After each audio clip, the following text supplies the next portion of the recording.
Hey guys, my name is Matt Macduff and I'm out here at Darkfest riding the Norco Shore. Shore is usually 180 mil travel, but it also has a park version and you can put the 200 forks on the front and it rides really good. It's already a pretty stable bike, but with the 200 mils up front, it makes it even more stable. I like to ride my stack really high so I can get a little more leverage over the front end. The Bomber 58 is as hard as it can get. Just over 100 PSI in it with as many compression tokens as possible for the big jumps. I got my 27.5 Industry 9 carbon wheels. These things are insane. It's actually my first time riding carbon wheels and it feels really good out there, a lot more rigid and stable. I got the Hydra hubs, which are amazing. The sound is just like insane when you're riding that fast. It's almost like you're riding a motorcycle. And my favorite Sensus grips on there. And of course the Tidal cockpit. I like to ride as much rise as possible on the bike. Reminds me of the days back in the streets. Helps me, you know, keep the front end up when I'm going big. Tires. I got Maxxis tires on, the Assegais. They're my favorite tires. They just have like so much grip. For my tire pressure, just 40 PSI when you're riding big air. And I like to ride tubes. Freeride tubes gives a little bit more weight to the wheel, which interestingly enough, helps you do some sick whips. So for my rear shock setup, I got a Bomber CR. I have a 650 pound spring on the back, and if I didn't have the special tune on the shock, I would be running an even stiffer spring. Hannah Bergmann here, and this is my Transition TR11. I'm on the updated TR11 frame. I'm running RockShox suspension, the boxer up front at 200, and I have a RockShox Super Deluxe in the back with a 600 pound spring. In the fork, I'm running like 170 PSI and a lot of compression. Slow rebound. In the wheels, I have the WeAre1 Strife downhill rims, laced to some Industry 9 Hydra hubs, and I'm running WTB Judge and Verdict tires. Tubeless setup, 50 PSI in the tires for maximum rolling speed. For the drivetrain, I've got a SRAM EXO downhill drivetrain, which is 7-speed, and then I'm also running the Code RSC brakes from SRAM as well. For my cockpit, I have the Tenet Bodum handlebars in aluminum, and I have my custom or signature Tenet Omen pedal in the deep purple color. Yo, what's up? Boggs here. Darkfest, amazing place. I have my Yeti SB165 set up as a downhill rig, and yeah, it's working out on the jumps. You know, race face components, stands, no tubes wheels, profile hubs, the new Hope brakes, Tech 4s, pretty amazing brakes, Sensus grips, and Hutchison tires. She's working out. I have dual crown with 190 millimeters right now.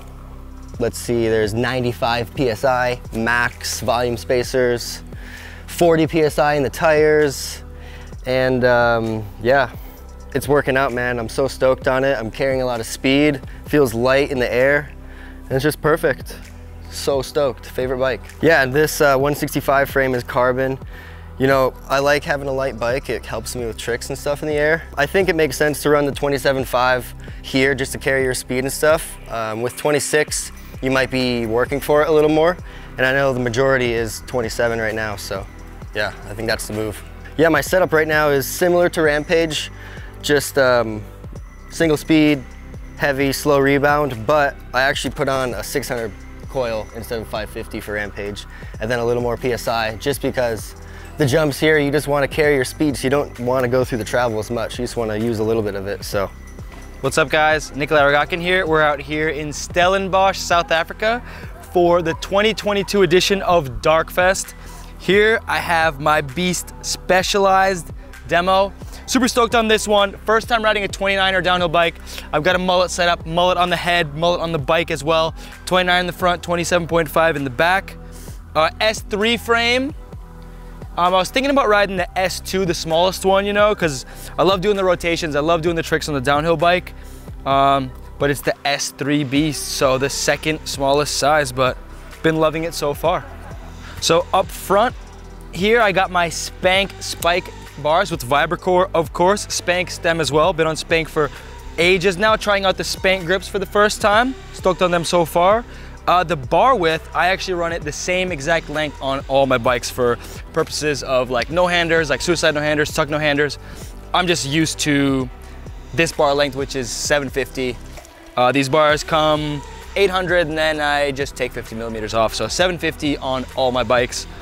So for my wheels, 29 up front with the DT Swiss EX511 rims. Profile hubs, super stoked on the profile hubs.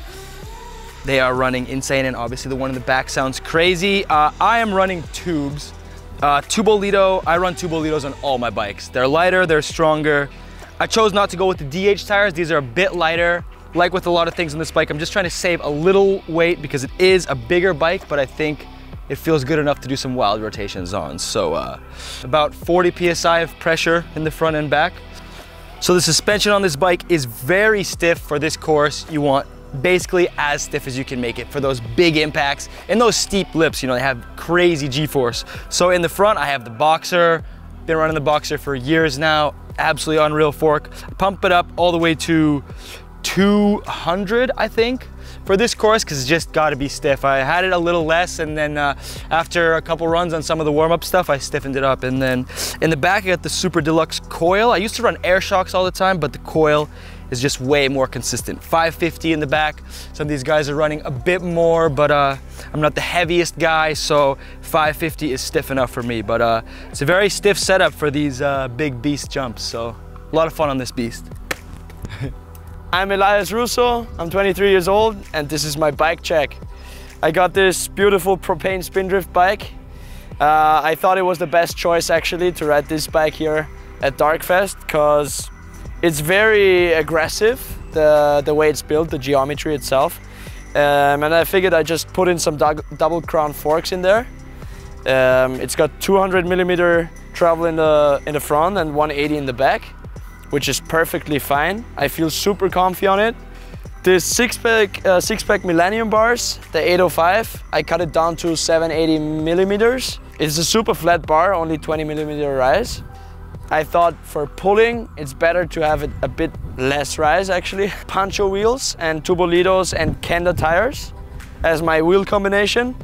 Honestly, the Pancho wheels are super stiff and strong, so that's the perfect choice for this course. And the Kenda tires are the perfect combination as well with the Tubolitos inside. It makes the wheels a bit lighter. Pinna Pro in the front and the Hellcat Pro in the front and the Pinna Pro in the back. So I'm running 40 PSI in the front and 42 in the back. It's quite stiff, quite a lot of pressure in it, but that's what you need for this course actually, I think. So a bit faster is better.